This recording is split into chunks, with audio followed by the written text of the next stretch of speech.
सत्संग करते ही रहना चाहिए। ये नहीं सोचना चाहिए कौन है सुनाने वाला, कोई भी हो, कथा तो प्रभु की है, उनमें से हमारे काम का कोई सूत्र हमें मिल जाए जो हमें भगवान की ओर आगे बढ़ावे, हमें साधना में आगे मार्गदर्शन कर दे, या हमारे हृदय में प्रभु प्रेम को बढ़ा दे, प्रभु प्रेम की वृद्धि कर दे। ऐसी ऐसी जो भी बातें में मिल जाए उसको हम क्यों न ग्रहण करें। और ये करते रहोगे तभी जिज्ञासा दिव्य होगी, और जिस दिन दिव्य जिज्ञासा होगी उसी दिन दिव्य वक्ता प्राप्त होंगे, उस दिन दिव्य गुरु प्राप्त होंगे, और फिर वो सुना देंगे। उनको सुनने के बाद मन का शोर शांत हो जाएगा, और जब मन का शोर शांत हो जाएगा तब नित्य निरंतर हमें गुरु की वही वाणी अपने आत्मा के द्वारा सुनने को प्राप्त हो जाएगी। फिर तो सुनते ही रहोगे, अखंड सुनोगे। याज्ञवल्क्य जी मिल गए, भरद्वाज जी उनके चरण में कहते हैं, मुझे मोह हुआ है, संशय हुआ है, बहुत बड़ा प्रश्न हुआ है, मेरे मन में बहुत बड़ा भ्रम है, जबकि न तो भ्रम है, न संशय है, न कुछ है, लेकिन भरद्वाज जी परोपकारी है, और वो परोपकारी होने के कारण जगत के जीवों को जल्द से जल्द राम से जोड़ना चाहते हैं, क्योंकि सबसे बड़ा परोपकार यही है, जगत के जीवों को परम से जोड़ा जाए। इससे बड़ा परमार्थ क्या होगा। किसी को अन्न दो दान है, वस्त्र दो दान है, दवाइयाँ दो दान है, वो परमार्थ नहीं बन जाता। परमार्थ वही है, जगत के जीवों को परम से जोड़े, वो परमार्थ है। और भरद्वाज जी परमार्थ के रूप को ठीक से जानते हैं, इसलिए उनके लिए कहा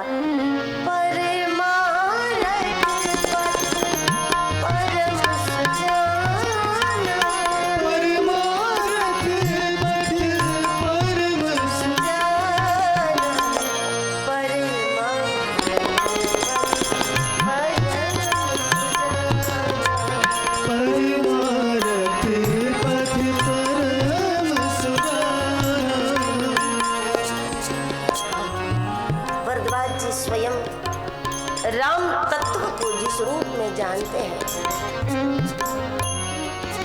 लेकिन साथ साथ वो ये समझते हैं कि उस राम के विषय में यदि मैं बोलता हूं,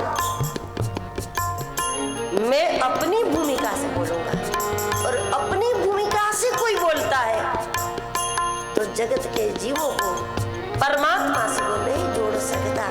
इसीलिए जरूरी ये होता है कि बोलने वाला महापुरुष चाहे जिस ऊंचाई पर पहुंचा हुआ हो, लेकिन श्रोताओं के कल्याण के लिए वो उसकी भाषा में बोले, तब वो जीव को राम से जोड़ पाए।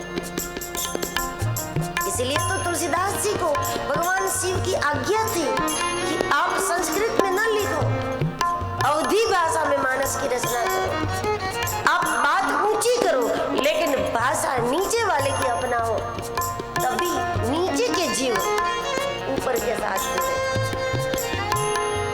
भरद्वाज जी योगी है, भरद्वाज जी को नहीं लगता कि मैं लोगों की भाषा में राम का परिचय रख पाऊंगा, क्योंकि प्रयाग तट पर वो रहते हैं। समाज दर्शन जिनका न हो, कितनी भी ऊंचाई पर क्यों न पहुंचा हो, लेकिन समाज दर्शन तो होना चाहिए ना। जब समाज दर्शन ही नहीं है तो समाज को कैसे जोड़ा जाए परमात्मा से। समाज कहाँ है यही पता नहीं है।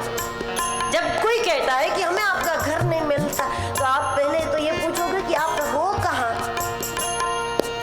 अभी आप कहाँ हो, और फिर वो कहे मैं बैंक के पास हूँ, मैं ये वाली होटल के पास हूँ, तो फिर आप कहोगे अब वहीं के वहीं रहो, अब वहां से आगे पीछे मत हो ना, हम आपको आगे ले लेंगे आकर के। तो ये बात है, जिसका समाज दर्शन नहीं है वो तत्वज्ञानी हो सकता है, वेदांती हो सकता है, बहुत ऊंची भूमिका पर हो सकता है, लेकिन उनको यही पता नहीं है कि जिसको पहुंचना है राम के चरण में वो कहाँ है। कौन सी बैंक के पास खड़े, कौन सी सड़क के पास है, कौन से चौराहे पर है, कौन सी होटल के पास है, वो है कहाँ? भरद्वाज जी भी राम तत्व के ज्ञाता है, याज्ञवल्क्य जी भी राम तत्व के ज्ञाता है, लेकिन फर्क यह है कि भरद्वाज जी का समाज दर्शन उतना नहीं है जितना समाज दर्शन याज्ञवल्क्य जी का है।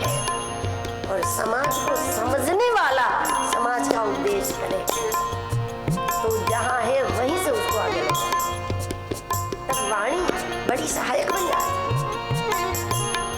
इसलिए वो चाहते हैं याज्ञवल्क्य जी द्वारा लोगों के मन में जो भ्रम है वो अपना भ्रम बता करके सवाल किया है।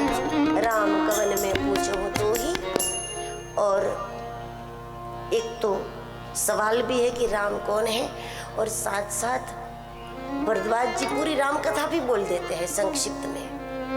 सवाल ये है राम कवन में पूछो तो ही, और साथ साथ खुद ही बोलने लगे एक राम अवधेश कुमारा, तीन कर चरित विदित संसार, नारी विरह दुख लयहु अपारा, भयहु रोष रन रावण मारा। लंका कांड तक खुद ही कथा बोल दी और फिर बोले राम कौन? याज्ञवल्क्य जी कह सकते थे अभी आपने बताया ना वो, लेकिन इसके पहले भरद्वाज जी ने कह दिया है तीन कर चरित विदित संसारा, अयोध्या में जन्म, जनकपुर में विवाह, लंका में युद्ध, ये सारी बात विदित संसारा बच्चे बच्चे जानते हैं, पूरी दुनिया जानती है, लेकिन उसी राम को ब्रह्म के रूप में हर कोई नहीं जानता। तो दशरथ के बेटे का भजन हम क्यों करें, सीता जी के पति का भजन हम क्यों करें, लवकुश के बाप का भजन हम क्यों करें, सुग्रीव के सखा का भजन हम क्यों करें, रावण के शत्रु का भजन हम क्यों करें? मतलब उसको जब तक तत्व रूप में लोगों के सामने नहीं रखोगे तब तक जीव उसको अपना नहीं समझेगा, और अपना नहीं समझेगा तब तक भजन नहीं करेगा। इसलिए आप उसी परमात्मा का तत्व रूप जगत के सामने प्रदर्शित करो ताकि सबको प्रभु अपना लगे और भजन करें। याज्ञवल्क्य जी बड़े प्रसन्न हो गए और वटवृक्ष की छाया में बैठ गई हैं। दो चौपाइयों में महात्म्य बताकर राम कथा के पहले याज्ञवल्क्य जी शिव कथा का आरंभ